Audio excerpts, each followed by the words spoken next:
എല്ലാവർക്കും നമസ്കാരം. കഴിഞ്ഞ ക്ലാസ്സിൽ നമ്മൾ പൂന്താനത്തെക്കുറിച്ചാണ് പറഞ്ഞത്. അതിൻ്റെ തുടർച്ചയായി നമ്മൾ ഇന്ന് ജ്ഞാനപ്പാനയെക്കുറിച്ചാണ് പറയുന്നത്. ജ്ഞാനം എന്ന വാക്കിന് അറിവ് എന്നാണ് അർത്ഥം. ജ്ഞാനപ്പാന, പാന എന്നത് അന്നത്തെ കാലത്ത് ഭദ്രകാളി ക്ഷേത്രങ്ങളിൽ നടത്തുന്ന പാനകളി എന്ന ഒരു ആചാരത്തിൻ്റെ അതുമായി ബന്ധപ്പെട്ട ഒരിതാണ്. സർപ്പിണി വൃത്തത്തിലാണ് അന്ന് പാനകളി പാട്ടുകൾ എഴുതിയിരുന്നത്. ഈ ഒരു സർപ്പിണി വൃത്തത്തിലാണ് പൂന്താനം തൻ്റെ ജ്ഞാനപ്പാന രചിച്ചിരിക്കുന്നത്. അതുകൊണ്ട് ജ്ഞാനപ്പാന എന്നതിന് അറിവിൻ്റെ പാട്ട് എന്നുകൂടി അർത്ഥമുണ്ട്. അറിവ് എന്ന് പറയുന്നത് നമ്മൾ ജീവിതത്തിൻ്റെ ഓരോ തുറകളിലും ചിലപ്പോൾ അത് പാഠശാലയിൽ നിന്നാവും, ചിലപ്പോൾ അത് നമ്മുടെ സ്വന്തം വീട്ടിൽ നിന്നാവും, ചിലപ്പോൾ അത് കൂട്ടുകാരിൽ നിന്നാവും, ചിലപ്പോൾ അത് നമ്മൾക്ക് കിട്ടുന്ന മുറിവുകളിൽ നിന്നാവും. എന്താണ് മുറിവുകൾ എന്ന് പറയുന്നത്? ബാഹ്യമായ ക്ഷതങ്ങളല്ല, മറിച്ച് നമ്മുടെ ആത്മാവിന് ഏൽക്കുന്ന ക്ഷതങ്ങൾ. ആത്മാവിന് ഏൽക്കുന്ന ക്ഷതങ്ങൾ എന്ന് പറയുമ്പോൾ അവഹേളനങ്ങളാവാം, അകറ്റി നിർത്തലുകളാവാം, നിരന്തരം ഉണ്ടാവുന്ന ആക്ഷേപങ്ങളാവാം. അതൊന്നുമല്ലെങ്കിൽ ജീവിതത്തിൽ നമ്മൾ എത്രയെല്ലാം ശ്രമിച്ചാലും എത്തിപ്പെടാൻ കഴിയാത്ത രീതിയിൽ തുടർച്ചയായി ഉണ്ടാവുന്ന പരാജയങ്ങളാവാം. എന്തുകൊണ്ടാണ് എനിക്കിങ്ങനെ?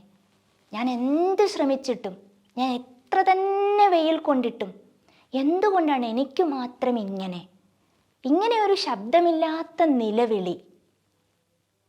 എത്രയും അർഹത എനിക്കുണ്ടായിട്ടും എനിക്ക് എന്തുകൊണ്ടാണ് ഇത്രയേറെ പരാജയങ്ങൾ?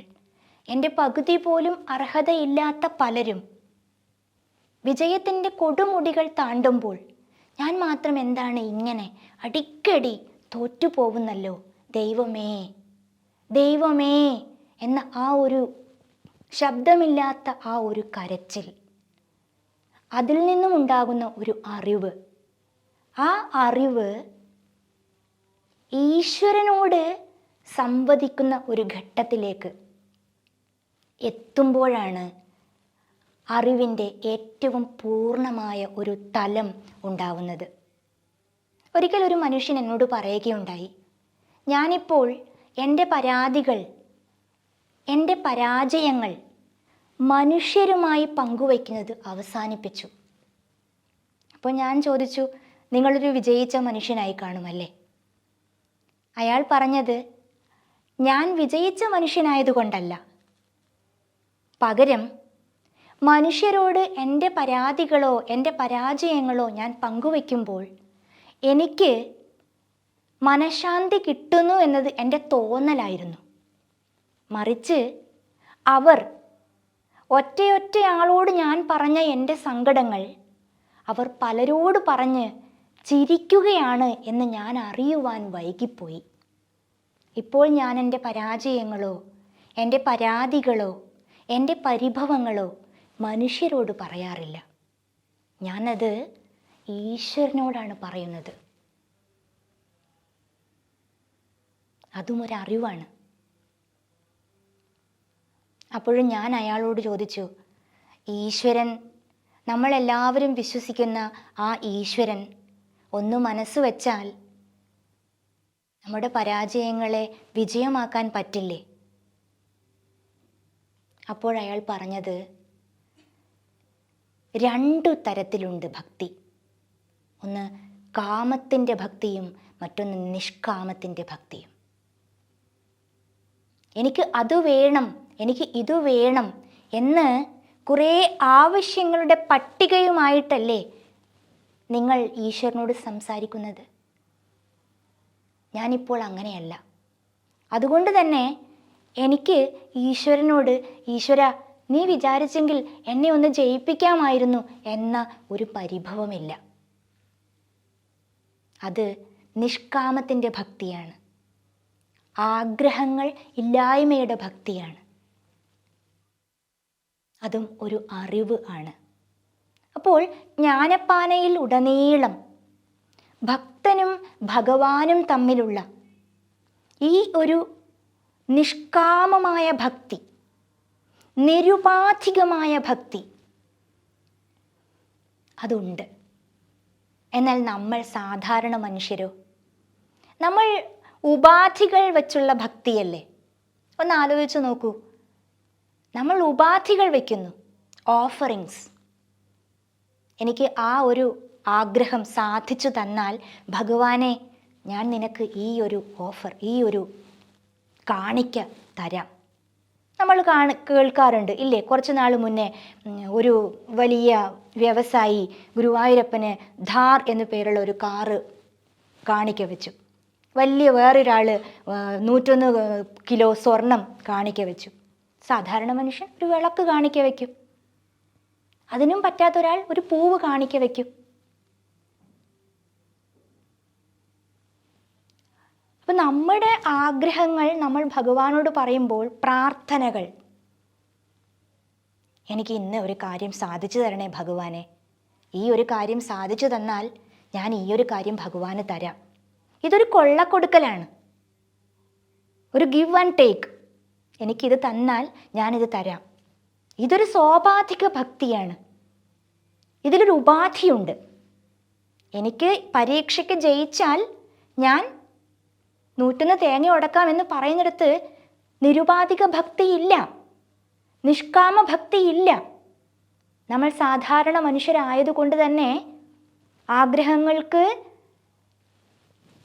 ഭഗവാനെ സമീപിക്കുമ്പോൾ നാം ഒരു ഉപാധി വയ്ക്കുന്നു. ആ ഉപാധി സാധിച്ചു തരുമ്പോൾ നാം അതിൻ്റെ നന്ദി സൂചകമായിട്ട്, തമാശയായിട്ട് പറയാറില്ലേ, ഉദ്ദിഷ്ട കാര്യത്തിന് ഉപകാരസ്മരണ.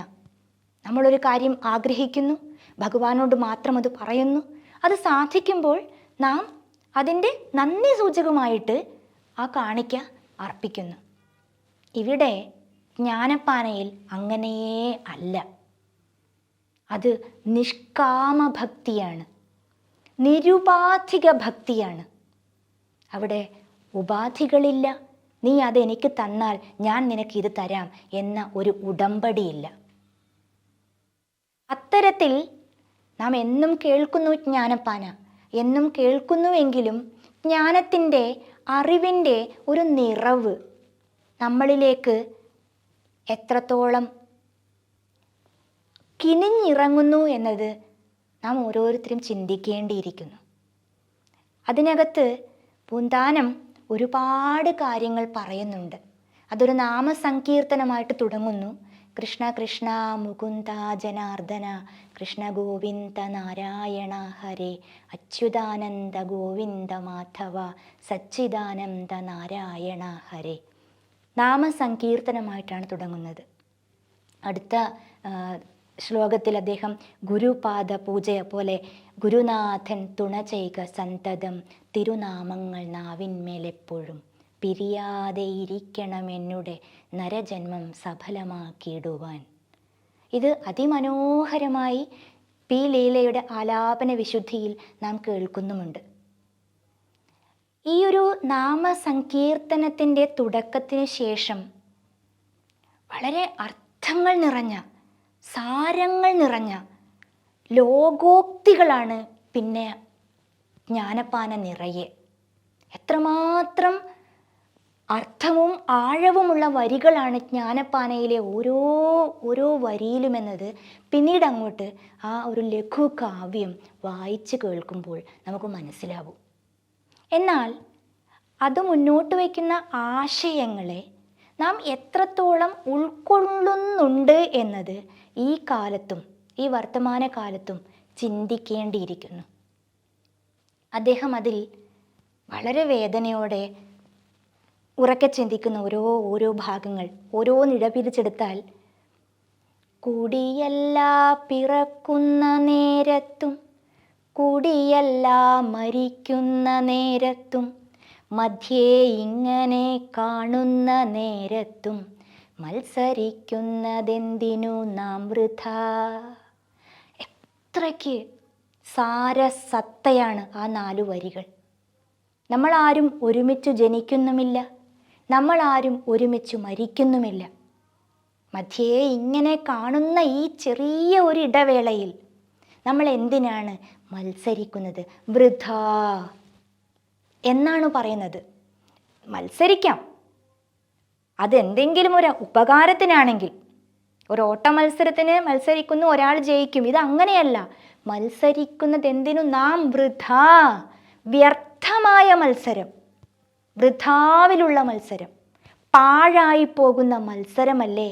എന്തിനാണ് വെറുതെ ഇങ്ങനെ മത്സരിക്കുന്നത് എന്നാണ് ചോദിക്കുന്നത്. എന്നിട്ട് മത്സരത്തിന് വല്ല കുറവുമുണ്ടോ? മത്സരത്തിന് വല്ല കുറവുമുണ്ടോ? പിന്നീട് അത്രയെല്ലാം അദ്ദേഹം ചോദിക്കുന്നു. വിദ്യ കൊണ്ടറിയേണ്ടതറിഞ്ഞിടാതെ വിദ്വാനെന്നു നടിക്കുന്നിതു ചിലർ, കുങ്കുമത്തിൻ്റെ ഗന്ധമറിയാതെ കുങ്കുമം ചുമക്കും പോലെ ഗർദഭം. കഴുതയുടെ പുറത്ത് കുങ്കുമം എടുത്തു വച്ചാലും നനഞ്ഞ തുണിക്കെട്ടെടുത്തു വച്ചാലും അതെന്താണെന്ന് അറിയേണ്ട ബാധ്യതയുമില്ല, അറിയുകയുമില്ല. ആ ഭാരം അത് ചുമക്കും, ഇഷ്ടത്തോടെയൊന്നുമല്ല. വിദ്യ കൊണ്ട് അറിയേണ്ടതറിഞ്ഞിടാതെ വിദ്വാൻ എന്നു നടിക്കുന്നിതു ചിലർ. വിദ്വാൻ എന്ന് നടിക്കുന്ന ഒരുപാട് മനുഷ്യർക്ക് ഇടയിൽ യഥാർത്ഥത്തിൽ വിദ്യ, ജ്ഞാനം, അറിവ്, ജീവിതമെന്ന ഈ ഒരു കാര്യം നമ്മൾ മറന്നു പോകുന്നു. മനുഷ്യൻ്റെ ധനത്തിനോടുള്ള ആശ, ഒരിക്കലും തീരാത്ത ആ ആശയെക്കുറിച്ച് പൂന്താനം പറയുന്നത് നോക്കൂ. അർത്ഥമെത്ര വളരെയുണ്ടാകിലും തൃപ്തിയാകാ മനസ്സിനൊരു കാലം, 10 കിട്ടുകിൽ 100 മതിയെന്നും ശതമാകിൽ സഹസ്രം മതിയെന്നും. 1000 പണം കയ്യിലുണ്ടാകുമ്പോൾ അയുധമാകിലാശ്ചര്യമെന്നതും ആശയായുള്ള പാശമതിങ്കെന്നു വേറിടാതെ കരേറുന്നു മേൽക്കുമേൽ. മനുഷ്യൻ്റെ ആശകൾക്ക് ഒരിക്കലും അറ്റമില്ല. അവസാനമില്ലാത്ത ഒരു കയറിൽ പിടിച്ച് കയറുന്നത് പോലെ ആശയുടെ പിന്നാലെയുള്ള ഒരു പരക്കം പാച്ചിലാണ് മനുഷ്യജീവിതം.